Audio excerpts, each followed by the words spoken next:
welcome back to the second episode of Like Father, Like Grandson. I'm joined here by my dad, Leo, and my grandpa, Giancarlo. We're super excited to have you guys here, and I think you guys are in for a great treat today. How you doing today, Grandpa? Yeah, doing great. Very, very happy to be here with you too. Awesome. And Dad, you doing well? Doing very well. Hi, guys. Awesome. Fantastic. Well, hey, guys, let's jump right into it. I wanted to start off with something a little bit fun, a little punch to get us going here. So I want to start off with you today, Grandpa. Let me ask you, what's your favorite quote and why? Well, that one is easy, and you guys have heard it, many times. I think it's attitude and gratitude. I think it encompasses the most important things, to keep in mind through life. Awesome. Love it. Yep, that's a huge staple. We repeat it all the time in our family, so I'm sure that one's gonna keep moving through the generations. And Dad, Leo, let me hear your favorite quote. Yeah, the one that I've always liked and used in the past is results are the price of freedom. Results are the price That's of right. freedom. You buy your freedom with the results that you achieve. And freedom is perhaps one of the most precious assets one can have. And you need results to achieve that freedom, whatever that may be. That's and how does one go about achieving the results that they want in life? Just set them forward, just define what you want to achieve, begin with the end in mind, and then you draw the route to get there and keep pushing, no matter the obstacles along the way. That was a gem in there too. Start with the end in mind. I love that one as well. For mine, it's gonna be a little tough. I've been like encompassing a list of lessons and quotes that I've learned throughout the years. Literally every time I hear a good one, I add it here. I mean, it'll keep going. So it'll be tough for me to find one here. But just like opening up here, reading some off here. If you don't sacrifice for what you want becomes the sacrifice. That one I actually added in here today. So that's a good one here. Let's see what else we have. A man without vision will perish. Normality is a paved road. Many people walk it, but few flowers grow. That one's pretty good. This one right here, we'll end it off on this one. Life can only be understood backwards, but it must be lived forwards. Not bad. The curious Anyways, story cool. of Benjamin Button. All right, awesome, love it. Okay, so just start off today. I want to tell you guys a little bit of a story. I was recalling on times that meant a lot to me and taught a lot to me in my life, and one that came out. Grandpa, do you remember the water bottle story? Oh, certainly do. Yeah. So just to give you guys context, do you remember how old I was back then? Anybody remember? 4 or 5. My guess is like No. 6, 7. No, water bottle story. I must have been 11 or 12. Oh, Victor was 4 or 5 or 6. Yeah, I think I yeah, was 11 you're or right. 12. Yes, yeah, you're right. Your yes. Yeah, brother was. You're probably 10, that's right. 10 and 5. You're probably 10 and Victor 5. That's right. Anyway, so story goes like this. Victor and I go to visit Grandpa. At the time, he was living in Orlando, and we were living in Malaysia in Asia. So long trip. We fly over there to visit Grandpa. And first thing Grandpa does for us is takes us to Walmart, right? And takes us to the water aisle, right? And we're like, we're not too sure what we're going there, but he makes us analyze first what water bottle packet gives us the best cost per water bottle, right? So some packets, you have 8 water bottles that is for $5, so the cost per water bottle might be higher than one that has 32 water bottles for $8. So we're figuring out what's our best ROI for our, at the time we didn't realize it, but at this point we're, doing business calculations, learning math. Anyways, we pick a 32 pack, quite audacious. We go to the local park and we create a sign. We have to make a sign out of a poster board that selling these water bottles, right? Selling them for $1. And, we had to learn as we were at the water park trying to, when we were just standing still, no one would really come to us. So we had to strategically position ourselves by the bike path or where people stopped running or at the parking lot and go up to people and ask them for their $1 and really chase after it. And so now we're learning, hey, maybe marketing, positioning, strategy, sales, right? This is, for a lot of you guys who might not know, my first kind of job where I saw some success later in life was door-to-door sales. And maybe it came from person to person water bottle sales at 11 years old. Anyways, we go to one person, sell them a water bottle, ask for $1, and they gave us $5 and said keep the water bottle. And that was the first, oh my gosh, we're rich moment, right? Anyways, fast forward, I think we sold out 32, or maybe we drank a couple because it was so hot and we were out there for a couple hours. But we were rich. I think we made like maybe $50 or something. It was pretty generational wealth. I'm still living off it till this day. No, jokes aside, just to encompass the story, we're excited, we're hyped about it. And then when we're thinking about what we're going to buy with it, Grandpa has us find somebody online on this donation website and donate all the money to them. Right? So, that's a big, huge life lesson looking back at it now that taught me, hey, planning ahead, kind of like expense planning, marketing, sales, and most of all, giving first. I mean, that's an awesome strategy. I mean, Grandpa, why did you make us do that? Well, there are many reasons, and I believe you were frugal uh, when you described, that episode. Uh, I would say, first of all, it started that I told you guys, Victor was 5, he might be 10 or 6 and 11 or whatever, young, very young kids. And I said, today I'm gonna teach you guys how to make money. And your eyes were this big. And I said, but I'm not gonna give you money. I'm gonna teach you how to. I'm gonna lend you money. So I lend you guys $5. And we went to the Walmart, just like you said, and I explained, different prices. When you buy a bigger pack, per bottle will be less. So Mhm. if you sell them for the same price, you have a higher margin, a higher profit on the operation. All of that, perfect. First, you were just like you said, standing in the middle in on the way of the bikers, kind of bugging them and trying to sell something. And as a young child, you were all shy and insecure, and you're approaching adults, for something they've never done. So it was really challenging for you guys. Like we said, push the limits of your kids, and always have a safety net that they don't see, but push the limits as further as you can. So you two come back, especially Victor that was younger, like turned down, nobody wants water and this and that. And then I asked you, put yourselves in the biker's place. They're on a time trial.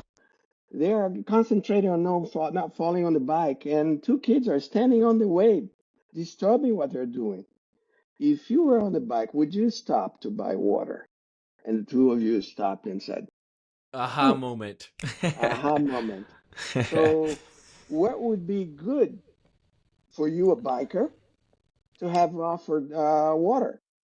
Well, at the stop that's down the road here. Yeah, why don't you go there? Oh, okay.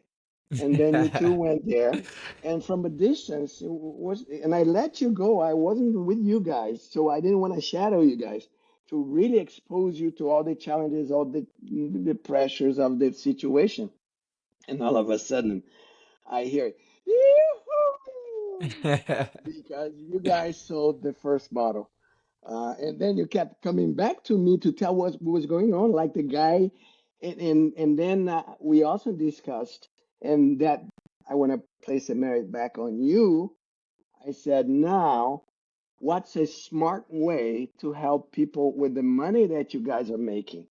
And you brought up, not me, you brought up kiva.org. Yeah, Kiva, yeah. That's what it was. Something that you heard on your school or something like that I didn't know about.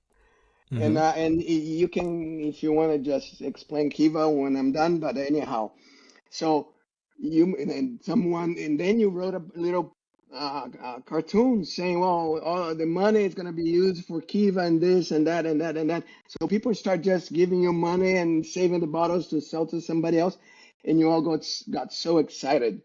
And at the end, you had money, and you can explain what actually end up doing with that money through Kiva.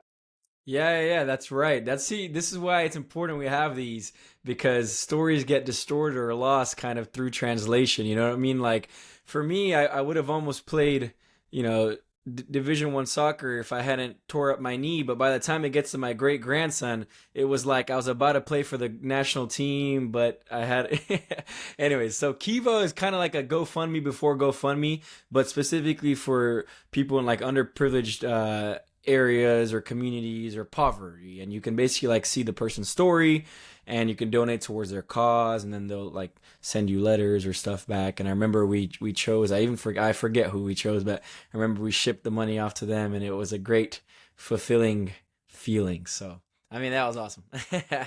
And it's not that it's just because child's the way child see what's happening with them is totally different from the Yeah, way an adult sees.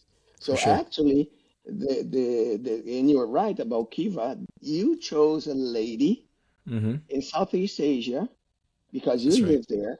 Yep. That her dream was to become a public phone company, purchasing a cell phone and then leasing or charging people to call whoever they need because the village that they lived had no phone but had cell coverage. So and Interesting. so you helped her to buy her cell phone, make a little tiny business in her village, Wow. and she paid you back. Took Wow. like a year, and she paid you back. And I even helped you, putting up whatever was needed, like for the sake of it. You had like 30 or $35, and the minimum was like 50, so I lended you an extra 15, Yeah. you Yeah. Yeah. know. And so you were helping people achieve their dreams, micro entrepreneurship, and Right. they paid you back. And we kept, Ah. renewing I didn't Kiva's know. I didn't know that she helping paid us people with that back. money. She paid us back, and you Well, kept if reinvesting through Kiva. that's so awesome. I forgot all these details. And I No apologize to issue. everyone watching who now gets spam calls from Asia. I'm the reason that happened because of that lady's business. I'm just kidding.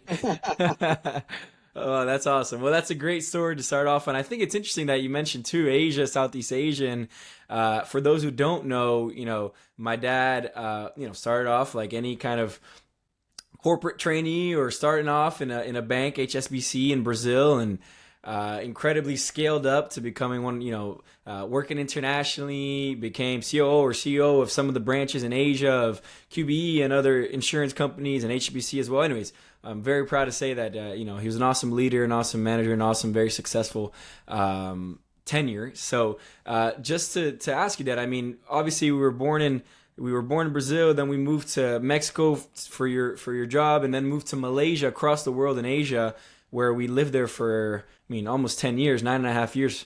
And I mean, that was such an incredible experience for me. I mean, so you went from Brazil to becoming CEO of a region and leading teams internationally. I mean, how does a Brazilian kid reach that level in, the global corporate world?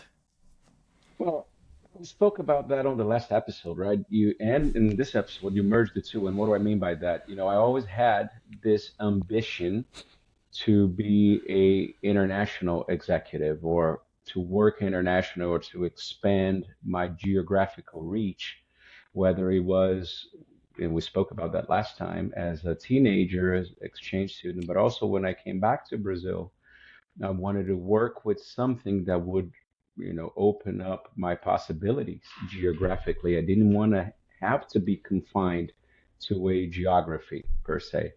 So out of college, I chose a path to become a trainee for this uh, corporation that I hadn't heard about until that point, but I knew that they were very big internationally and they had just recently purchased the Brazilian bank and they were hiring their kind of first or second batch of corporate trainees or young graduates to help them, uh, work in the institution. And that's where I applied and I joined HSBC and fast forward a couple of years. I was the first Brazilian born expatriate. So I guess the first Brazilian since the acquisition that got transferred overseas. And that's when your mom and I went to Buffalo, New York.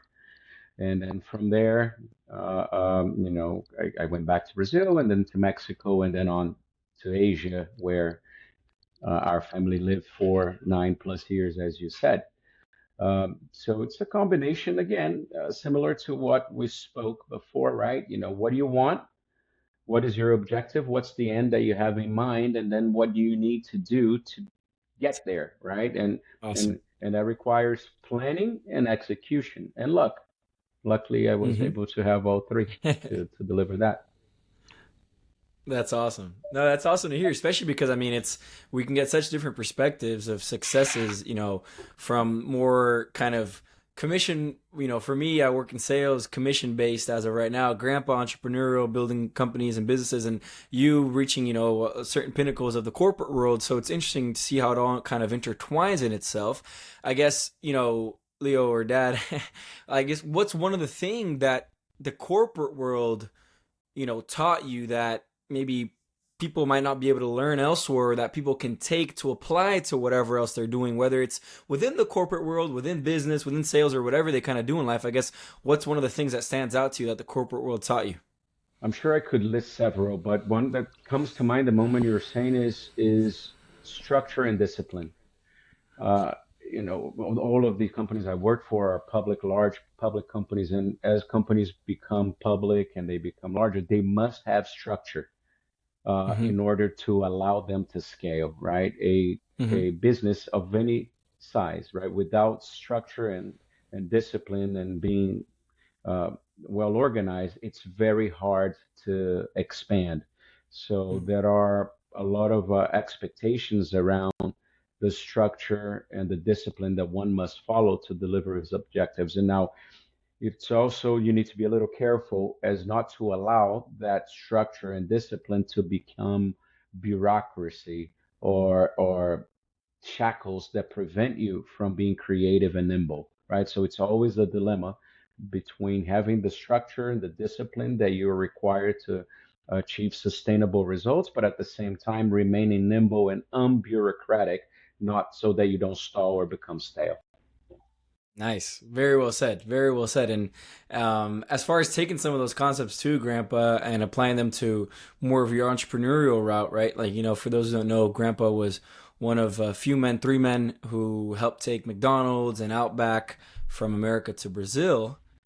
And obviously had previously developed shopping malls and complexes. So literally building this infrastructure in our home country in Brazil. And I get what drove you to have that level of ambition.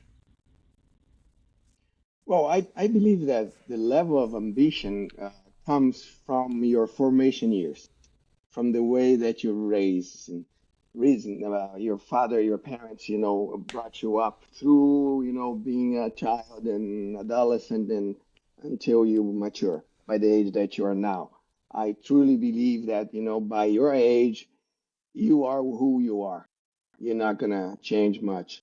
Mm-hmm. So, the number one thing that I strongly believe, and I'm really, really happy to see in the two of you, and certainly we will see in other members of our young family, is that drive to believe in yourself, the courage to dare. So that's what drove me through my whole life. But back to what your father was saying, I had, and although you mentioned McDonald's and Outback Steakhouse, but in McDonald's I was an employee, I was an executive. I raised through the ranks, and I became a director of McDonald's Brazil. But I was an executive, just like your father was with the HSBC and other venues that he joined. Mm-hmm. And that showed me the importance, of structuring on this and that and that. I want to, because of my characteristics, I want to have a goal on having and running my own business. And that we'll have time to go through that sometime in the future, hopefully, to help, your Yep. audience and the family. Uh, but my first bound for 7, 8 years was an executive in a large company to understand exactly what your father pointed out and learn and discipline and structure and all of that. And then I started going on my own. So that's the two or Awesome. three things, become who you really are, train at somebody else's cost in a large company, structured, And then if you want to, you don't need, look at your father. He didn't need, he was very successful through, he became a CEO of a multinational company. And that I had different goals, different aims in life, and I want to have my own business. So I did. I don't honestly, I don't know if it was better or worse, but was what I opted, and it was what your daddy opted. There is not a winner here. It's just different ways. We had the freedom to be whoever we dream to be, and that's the most important thing. Right.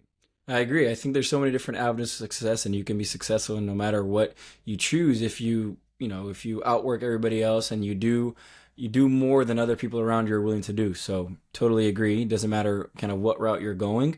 The cream always rises to the top, right? So totally agree there. And I guess from as far as within that transition, bringing McDonald's to Brazil, Outback to Brazil, that specifically there, if you could put it in a one niche point to drive home here to the folks watching, I guess what's the biggest business lesson that you learned from that?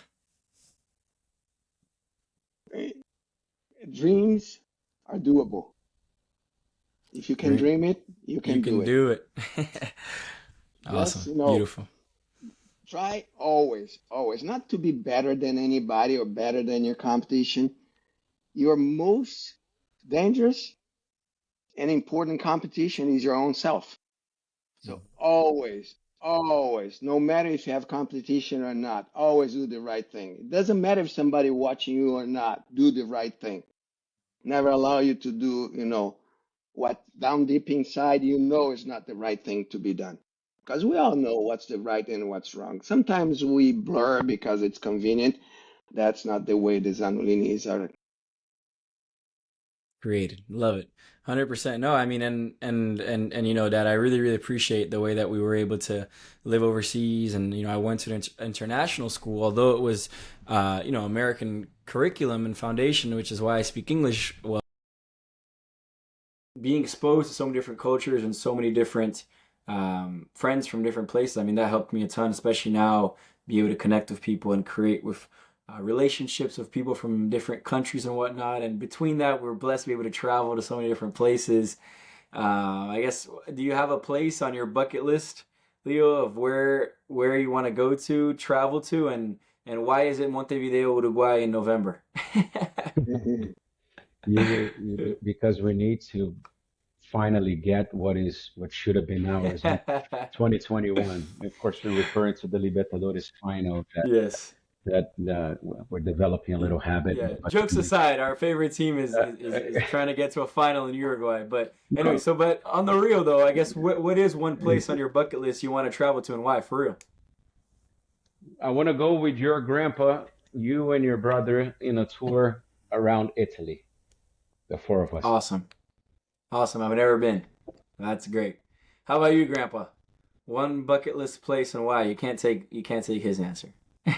Well, I was just gonna hop on it because it's great thing.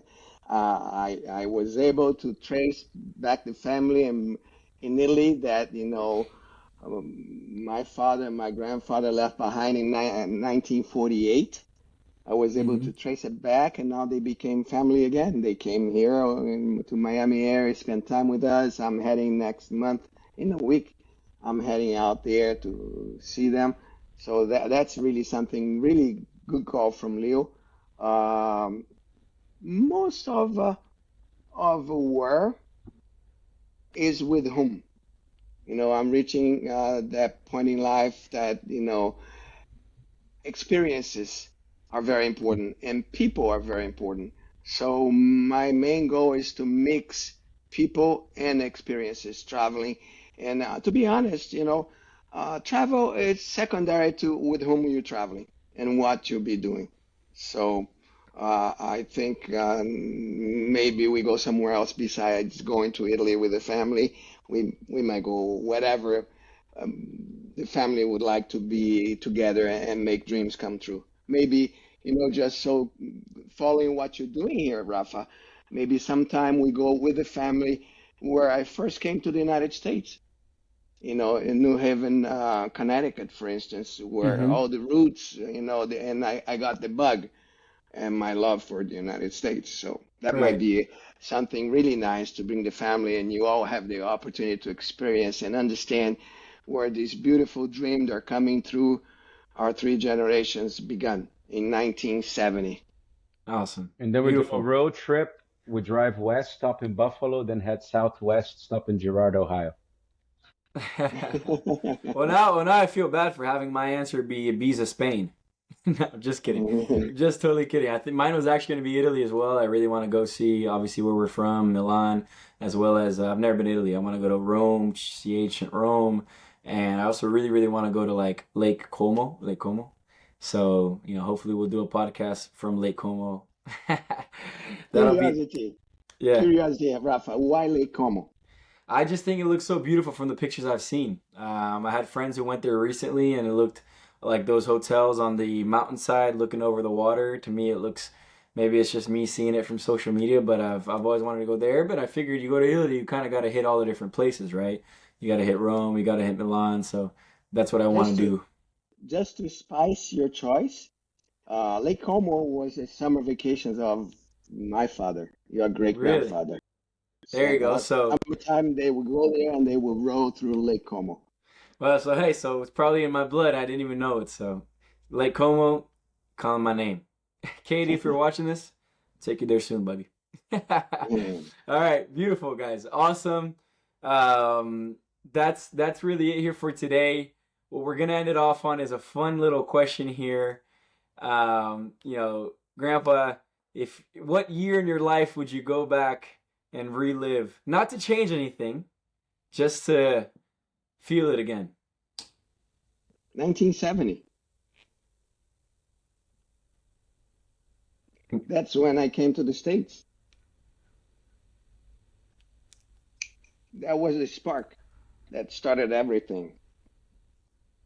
Awesome. Is there a specific memory that you get taken back to that you would love to just relive? Uh, Something just flashed through my mind. Not sure if I'd like to relive it because remember, back in 1970, no cell phones, nothing like that. And I arrived finally, without almost zero English. I arrived in New Haven, Connecticut, out of the blue. I dropped off by the bus, and I forgot the name and the phone number of the person I was supposed to contact. Shoot. Standing by myself there, damn it. How do I get out of this rabbit hole that I put myself in? And then I Right. remembered the name because the person had a pretty interesting, unique name, Presenti. Presenti. Like The present. presente is not only present, but in Portuguese it's a gift. The gift. Yeah. Presente. So I walked into a hotel in a phone booth, the phone booths Yeah, inside yeah. hotel, and there were Wow. all the phone numbers of everybody that lived in the city in alphabetical order. Oh And I my looked for gosh. Presente, and there was only one Presente. So I called and I said, "Oh, I'm sorry," and I figured it out. I got the address, and I finally Yeah. got there. So that's Awesome. just curiosity. How about you, Leo? What year of your life would you want to relive and why? Yeah, I would go back and relive it, do nothing different, just live it again. It would be the school vacation of 1990 into 91, or in Brazil, the summer vacations of 90 into 91. And those were the couple of months that I spent with in my godmother's house and my aunt's house, where I started dating your mom. That was the summer of Guns N' Roses, of Paul McCartney in Rio, and it just happens to be the period in my life where I already knew your mom from before, but I met her again, and we started dating then. That's awesome. That's awesome. I think for me, if I had to relive a year of my life, it would be it would be the last year, like from if I can kind of cheat, maybe do like 2025 and a couple months of, or let me go. I'll go from March 2025, March April till March April 2026. If I can do that, if I can cheat a little bit, it's my own rules. I asked the question, so I'll do that. I mean, it was a special time. I had graduated college and, been able to go back, spend a year of my, spend a lot of time with my parents. And that's when I got engaged to Katie.